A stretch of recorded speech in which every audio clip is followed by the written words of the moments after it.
Alright, ladies and gentlemen, welcome back to the channel.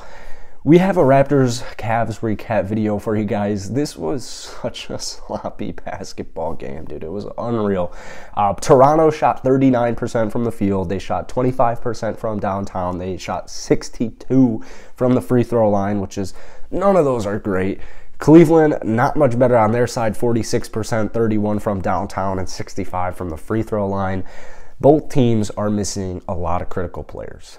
Freddie was out, OG was out, Malachi was out. That's like 3 critical basketball players for your team. Then from Cleveland's standpoint, obviously still no Sexton, but Caris LeVert isn't back yet. Rajon Rondo isn't back yet. And then you have Jarrett Allen, 10 minutes into the game, goes down with an injury. I'm not going to speak too much on that because honestly, I don't really know the whole situation quite yet. I think it's a little too early, but not ideal. Good win from Cleveland. This was a battle between the 6th seed Cleveland and the 7th seed Raptors. Welcome back to the channel, though, man. If you guys enjoy it, hit the like button, hit that sub button. I post daily NBA videos. Let's try and hit 100 likes on today's video. That would be crazy. I don't know the last time that happened. I think actually Raptor Nation got me to that like count a couple of weeks ago. But sloppy game. It was a really sloppy game. 30 total points scored in the third quarter. Like, the game didn't start off that boring, but the second quarter, the third quarter, oh my goodness gracious, it was sloppy. No one was making anything. Fourth quarter lived up to it. This game was on ESPN, by the way, and now we're watching. Why are the Knicks on primetime again? They're 25 and 38. Why are they on primetime again? But anyways, Cleveland took advantage of Toronto's lack of, I guess, height, although the starting lineup the Raptors deployed tonight was Chris Boucher, Scotty Barnes, Siakam, Khem Birch, and Gary Trent. So you have a lot of wingspan there. You have a decent amount of height, but not compared to the Cavs. Granted, Jarrett Allen did go down with an injury 10 minutes into his showing, but Evan Mobley did a great job in his absence. Like, he did a phenomenal job in his absence, actually. Probably getting player of the game, in my opinion, here. 20 points, 7 rebounds. He had 4 assists, 3 blocks, 1-on-1 from downtown, 1-of-5 from the free throw line. For some reason, every team I cover cannot shoot free throws at a consistent level. I cannot fathom it. Maybe the Chicago Bulls, but, like, it's just free throw shooting, it seems to be a huge issue so far this season with all the teams I'm covering. I don't understand it. Isaac Okoro didn't get much going offensively, so it was really Lauri Markkanen and Evan Mobley and Darius Garland as far as the stars go. And then you had Cedi Osman and you had Kevin Love coming off the bench, providing double digits, combined 32 points for them. But they definitely took advantage of Toronto's, I guess, like, no true big. I don't know. I was thinking about this before I made the video. Like, is Khem Birch a true big? I don't know if I'm considering Khem Birch a true big.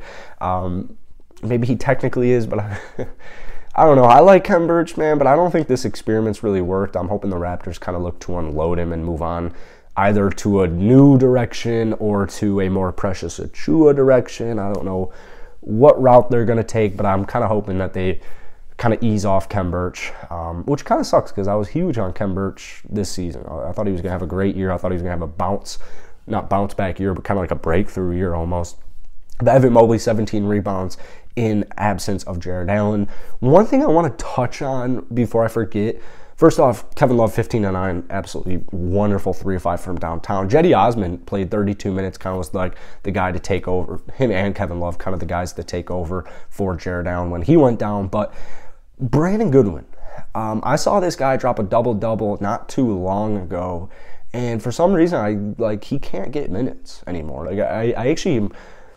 Is it like a defensive issue? I don't really know. Maybe someone from Cavs Nation can help me out in the comment section. But, like, Brandon Goodwin, even tonight, played 14 minutes. He didn't have a field goal. He didn't have any points. 0 points. Cleveland was trying to score the best ball at various points in the game tonight, particularly the third quarter. I guess outside of the third quarter, it wasn't that bad shooting-wise for Cleveland. They just weren't really making threes. And they were really sloppy with the basketball at various points. But Brandon Goodwin tonight, like 14 minutes, 0 points, so I guess that's a kicker. But he had 3 rebounds, 5 assists, and 1 steal. But he had a plus 15. Like, anytime I watch Brandon Goodwin, I feel like his heart and hustle makes up for lack of, like, physicality on defense. And I'm always just kind of, like, confused as far as why, like, a team that's without Caris LeVert and Rajon Rondo off of the bench. I'm just kind of not concerned.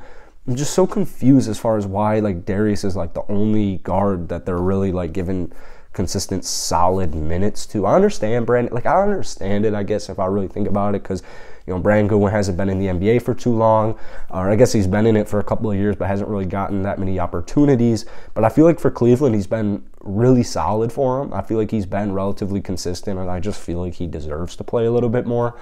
Outside of that, I mean, from Cleveland's standpoint, statistically, we're not looking at anything crazy. Lauri Markkanen didn't shoot well from downtown, but he took advantage of Toronto's lack of size, 22 points, 12 rebounds. Lauri Markkanen's a huge piece for Cleveland's success, but I would say just moving forward for Cleveland, like as shorthanded as they are right now, they're coming off a tough losing streak. You got to just find ways to win games. Like I know this game wasn't ugly or wasn't that pretty, but you got to just find ways to win, and that's exactly what they did. Toronto kind of made a late fourth quarter push. They kind of made a fourth quarter push in general, but Cleveland, they were able to close it out, and that's something that hasn't really happened, hasn't really translated in the second half in post All-Star break like it was pre All-Star break. So keep in mind this team isn't really used to being in this situation, especially having the third pick in the draft last year, but it's a learning experience, and I would imagine that once this season comes to an end, the regular season that is, comes to an end, this Cavs team will be a little bit more consistent, a little bit more reliable like they were not that long ago. From Toronto's standpoint, you had a phenomenal game from Scotty Barnes. Like, this man is so good at basketball. He was kind of like their primary ball handler tonight with no Malachi, no Freddie, no OG, but he doesn't really handle it. I thought Armani would play more than 4 minutes, but we'll talk about that a little later on.